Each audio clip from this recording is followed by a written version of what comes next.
পর্যটন শিল্পের মহাপরিকল্পনা চূড়ান্ত, ১,৫০০ স্পটের উন্নয়ন করবে সরকার, বিদেশি বিনিয়োগে সাড়া। ঈশ্বরদীতে লাইনচ্যুত বগি উদ্ধার, ৪ ঘণ্টা পর ঢাকা উত্তরবঙ্গ রেল যোগাযোগ স্বাভাবিক, যাত্রীদের ভোগান্তি। বৈদেশিক মুদ্রা বিনিময় হার সমন্বয়ে ক্রলিং পেগ পদ্ধতি চালু, ডলারের দাম বাড়ল আরও ৭ টাকা।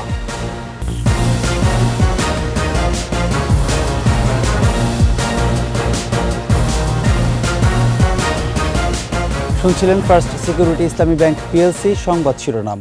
আমন্ত্রণ সকাল ৯টার ২১ সংবাদে, সাথে আছি আমি প্রণব চক্রবর্তী। দর্শক, ২১ টেলিভিশনের সংবাদ একই সাথে সরাসরি দেখতে পাবেন আমাদের ফেসবুক পেজ www.facebook.com/2124 অনলাইনে। এছাড়া সংবাদে আরও থাকছে: দেশ বরেণ্য পরমাণু বিজ্ঞানী ডক্টর ওয়াজেদ মিয়ার ১৫তম মৃত্যুবার্ষিকী আজ, ক্ষমতার অতি কাছে থেকেও ছিলেন নির্মোহ।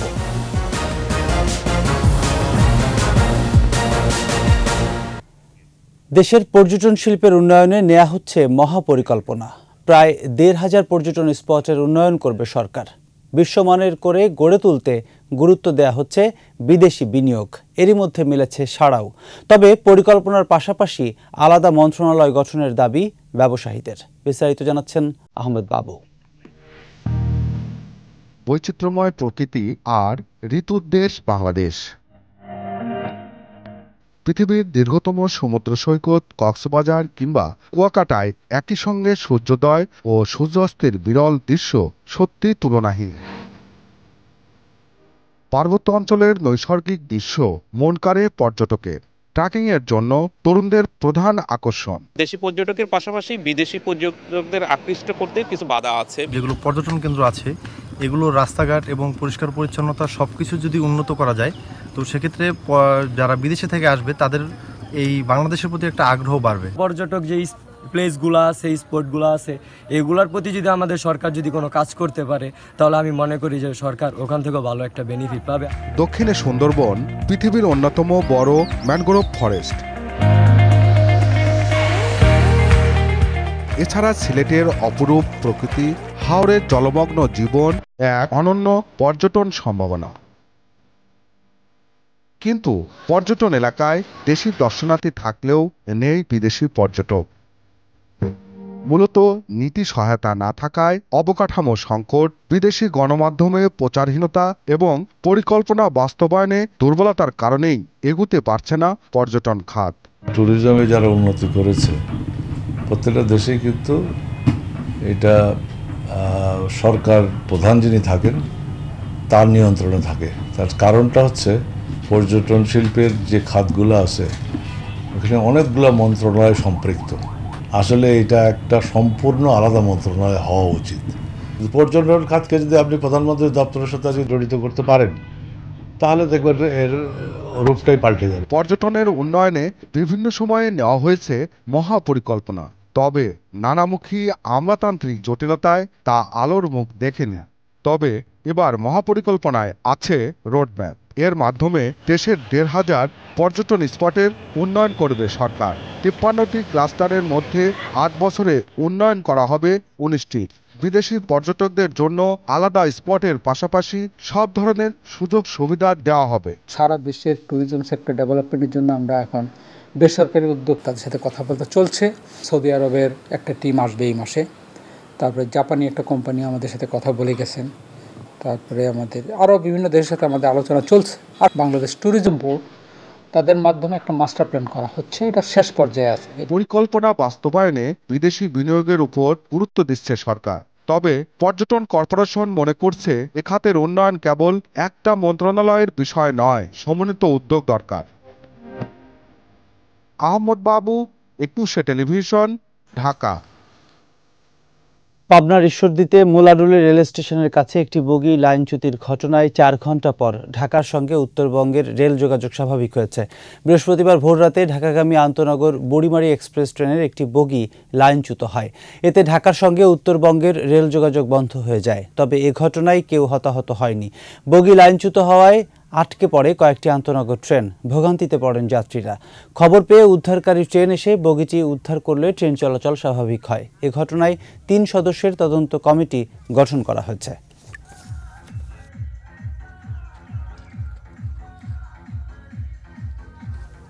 ক্রলিং পেক পদ্ধতি চালু করল বাংলাদেশ ব্যাংক। এর ফলে এখন থেকে ব্যাংকগুলো $1 মার্কিন 117 টাকা পর্যন্ত কেনাবেচা করতে পারবে। এতদিন ডলারের বিপরীতে টাকার দাম ছিল 110 টাকা। ক্রলিং পেক হচ্ছে দেশীয় মুদ্রার সঙ্গে বৈদেশিক মুদ্রা বিনিময় হার সমন্বয়ের একটি পদ্ধতি। এ পদ্ধতিতে একটি মুদ্রার বিনিময় হারকে একটি নির্দিষ্ট সীমার মধ্যে ওঠানামা করার অনুমতি দেওয়া হয়। পদ্ধতিটি চালু হওয়ায় ডলারের বিপরীতে টাকার মূল্যমান কমতে পারে 6% বেশি। এদিকে মূল্যস্ফীতি নিয়ন্ত্রণে 50 বেসিস পয়েন্ট বাড়িয়ে 8.5% করা হয়েছে নীতি সুদ হার।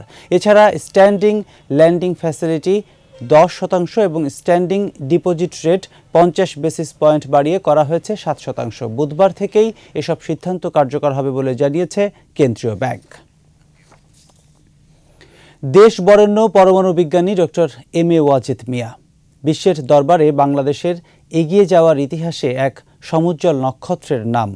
আমৃত্যু ভালোবেসেছেন দেশকে। ক্ষমতার অতি কাছাকাছি থেকেও রাজনীতিতে ছিলেন নির্মোহ। খুবই সহজ সরল জীবনযাপনে অভ্যস্ত ওয়াজেদ মিয়ার 15তম মৃত্যুবার্ষিকী আজ। মাহমুদ হাসানের রিপোর্ট।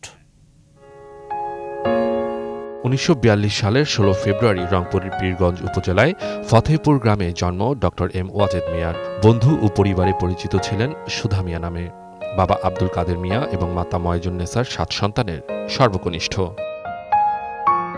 1956 সালে রংপুর জিলা স্কুল থেকে মাধ্যমিক শেষ করেন। কৃতিত্বের সাথে উচ্চ মাধ্যমিক পাশ করেন 1958 সালে রাজশাহী বিশ্ববিদ্যালয় থেকে। ঢাকা বিশ্ববিদ্যালয়ে ভর্তি হয়ে 1961 সালে ফজলুল হক হলের ছাত্র সংসদ নির্বাচনে হন সহসভাপতি। 1962 সালে ঢাকা বিশ্ববিদ্যালয় থেকে পদার্থবিজ্ঞানে স্নাতকোত্তর ডিগ্রি অর্জন করেন। ঠিক পরের বছরই তৎকালীন পশ্চিম পাকিস্তানের লাহোরে চাকরিতে যোগ দেন আণবিক শক্তি কমিশনে। লন্ডনের ডারহাম বিশ্ববিদ্যালয় থেকে 1967 সালে লাভ করেন ডক্টরেট ডিগ্রি। একই বছর 17 নভেম্বর দেশে ফিরে যুগল জীবন শুরু করেন বঙ্গবন্ধু কন্যা শেখ হাসিনার সাথে। তাদের 2 সন্তান সজীব ওয়াজেদ জয় এবং সাইমা ওয়াজেদ পুতুল স্বমহিমায় উজ্জ্বল। অনার্সে সেকেন্ড মানে ফার্স্ট ক্লাস সেকেন্ড হন, মাস্টার্সে ফার্স্ট ক্লাস ফার্স্ট নিউক্লিয়ার ফিজিক্সে, এবং এরপরে উনি পিএইচডি করেন ডারহাম বিশ্ববিদ্যালয় থেকে নিউক্লিয়ার ফিজিক্সে। 1971 সালের মহান মুক্তিযুদ্ধ এবং আগে পরের রাজনৈতিক প্রেক্ষাপটে গৌরবোজ্জ্বল অংশগ্রহণ ছিল ডক্টর ওয়াজেদ মিয়ার। স্বৈরাচার বিরোধী আন্দোলনে যুক্ত হওয়ায় কারাবরণও করতে হয় তাকে। 62 যে শিক্ষা আন্দোলন, ওই আন্দোলনে তিনি আন্দোলন করতে যেয়ে উনি জেলে ছিলেন, এবং ওই সময় বঙ্গবন্ধুর সাথে তার দেখা হয় সেন্ট্রাল জেলে। বঙ্গবন্ধু ওই সময় আগরতলা ষড়যন্ত্র মামলায় জেলে ছিলেন, এবং তখনই উনি বঙ্গবন্ধুর সংস্পর্শে আসেন। দেশ বরেণ্য গুণী এই বিজ্ঞানীর গবেষণামূলক বইগুলো পড়ানো হচ্ছে বিভিন্ন বিশ্ববিদ্যালয়ে। উনি বেশ কিছু বই লিখেছেন যেগুলো আন্ডার গ্র্যাজুয়েটে ছাত্রদের পড়ানো হয়, এই ফিজিক্স সম্পর্কে আর কি। মানে ইনি ঢাকা বিশ্ববিদ্যালয়ে কিন্তু ভিজিটিং প্রফেসরও ছিলেন, এখানে আমাদের ছাত্রদের পড়িয়েছেন যখন উনি অ্যাটমিক এনার্জি কমিশনে জব করতেন। সফল এই পরমাণু বিজ্ঞানী চিরবিদায় নেন 2009 সালের 9 মে। কর্মগুণ ও সহজ সরল দেশপ্রেমী হিসেবে তিনি স্মরণীয় ও অনুকরণীয়। মাহমুদ হাসান, 21 টেলিভিশন, ঢাকা। নিচ্ছি সংবাদ বিরতি। যখন ফিরছি তখন অন্যান্য খবরের সঙ্গে আরও থাকবে। মাতৃভাতা, জন্ম নিবন্ধনের টাকা আত্মসাৎ, খালিশা চাপানি চেয়ারম্যানের বিরুদ্ধে তদন্তে নামছে জেলা প্রশাসন। আবারও আমন্ত্রণ সকাল 9টার 21 সংবাদে। গ্রামীণ অবকাঠামো উন্নয়নে গাফিলতি, নিঃসন্তান নারীর নামে মাতৃভাতার টাকা তুলে আত্মসাৎ করা সহ নানা অনিয়মের অভিযোগ উঠেছে নীলফামারীর খালিশা চাপানি ইউপি চেয়ারম্যানের বিরুদ্ধে। তবে অভিযোগ অস্বীকার করেছেন চেয়ারম্যান। তদন্ত করে ব্যবস্থা নেওয়ার কথা জানিয়েছেন জেলা প্রশাসক। নীলফামারী প্রতিনিধির তথ্যচিত্রে আরও জানাচ্ছেন সমর ইসলাম। 2 শতাধিক নারীকে মাতৃত্বকালীন ভাতার কার্ড বরাদ্দ দেন ডিমলা উপজেলার খালিশা চাপানি ইউনিয়ন পরিষদের চেয়ারম্যান শহীদুজ্জামান সরকার। অভিযোগ, বিশ্ববিদ্যালয় পড়ুয়া শিক্ষার্থী সহ সন্তান নেই বা অনেকের সন্তান স্কুলে পড়ে কিংবা সদ্য বিবাহিত এমন 30 জন সুবিধাভোগী নারীর নামে তোলা হয়েছে 3 লক্ষাধিক টাকা। এসব টাকা উত্তোলনে ব্যবহার করা হয়েছে চেয়ারম্যানের লোকজনের মোবাইল নাম্বার, যেগুলো এখন বন্ধ। এই কার্ডটা কিভাবে হইল আর কে খাচ্ছে তা আমি জানি না। এই চক্র যারা এটার সাথে জড়িত তাদের আমি শাস্তি দাবি। জন্ম নিবন্ধন, বিধবা ভাতা, রেশন কার্ড, এলজিএসপির বরাদ্দ সহ নানা কাজে অতিরিক্ত টাকা নেওয়ার অভিযোগও উঠেছে তার বিরুদ্ধে। 200 টাকা দিনুম দিয়া কার্ডটা আবার এক নিয়ে 2 বেশ চাল তুলছি। বলতেছে যে কার্ডটা দিলে নাকি ওনার বলে চেয়ারম্যান সাহেবের বল লস হবে, চেয়ারম্যান সাহেব এই জন্য কার্ডটা আমাকে দিচ্ছে না। জন্ম নিবন্ধনে তো 150 টাকা বরাদ্দ, সেখানে 1000 টাকা 750 টাকা কিভাবে লাগে? তবে অভিযোগ অস্বীকার করে চেয়ারম্যানের দাবি প্রতিপক্ষ লোকজনকে দিয়ে এসব বলাচ্ছে। এই অভিযোগগুলা ভিত্তিহীন, এই অভিযোগগুলা মিথ্যা, এই অভিযোগগুলা বানোয়াট। আমার প্রতিপক্ষ ভাইয়েরা তাদেরকে দিয়ে অভিযোগ করানো হয়েছে। তদন্ত সাপেক্ষে ব্যবস্থা নেওয়ার কথা জানালেন জেলা প্রশাসক। এই বিষয়ে সমাজসেবা অধিদপ্তরের পক্ষ থেকে একটি তদন্ত টিম গঠন করা হয়েছে। এই টিমটি কাজ করছে। আমরা আশা করছি এই প্রতিবেদনটি পেলে সেখানে যদি এ ধরনের ভাতা বিতরণের সাথে কেউ অনিয়মে যুক্ত থাকে তার বিরুদ্ধে আমরা প্রয়োজনীয় ব্যবস্থা গ্রহণ করব। সুবিধাবঞ্চিত মানুষের জীবনমানের উন্নয়নে ইউনিয়ন পরিষদে স্বচ্ছ সেবার প্রত্যাশা সবার। সমার ইসলাম, 21 টেলিভিশন। চুরির অপবাদে কুমিল্লায় 3 শিশুকে বেঁধে মারধরের পর ট্রাক্টর চাপা দেওয়ার চেষ্টা করেন ভুলিন দক্ষিণ ইউনিয়নের ইউপি মেম্বার আব্দুল আওয়াল। এ ঘটনায় বুধবার লালমাই থানায় অভিযোগ দায়ের করেন ভুক্তভোগী এক শিশুর মা। ভাইরাল হওয়া 3 মিনিট 12 সেকেন্ডের ভিডিওতে দেখা যায় 3 শিশুকে মারধর করছেন ভুলিন দক্ষিণ ইউনিয়নের 1 নম্বর ওয়ার্ড মেম্বার আব্দুল আওয়াল সহ 2 ব্যক্তি। এ সময় মেম্বারের চাচা শামসুল হককেও তাদের মারধর করতে দেখা যায়। এক পর্যায়ে মেম্বার আব্দুল আওয়াল শিশুদের পা ধরে ট্রাক্টরের চাকার সামনে নিয়ে আসেন চাপা দেওয়ার জন্য। এ সময় 3 শিশুর আর্তনাদ করতে থাকে। এ ঘটনায় শামসুল হককে গ্রেপ্তার করেছে পুলিশ।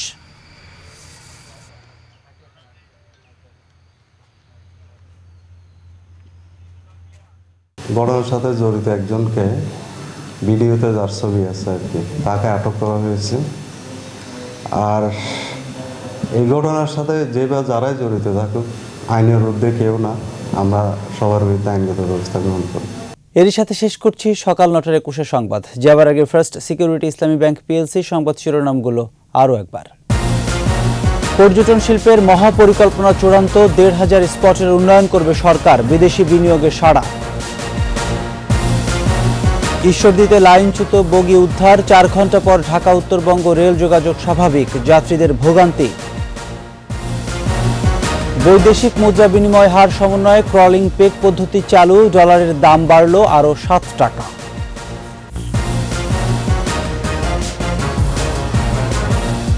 দর্শক, সর্বশেষ খবর জানতে ডায়াল করুন 2021 নম্বরে, আর ভিজিট করুন 21tv.com এই ওয়েবসাইটে। এছাড়া ফেসবুকে ভিজিট করতে পারেন facebook.com/2124 অনলাইনে।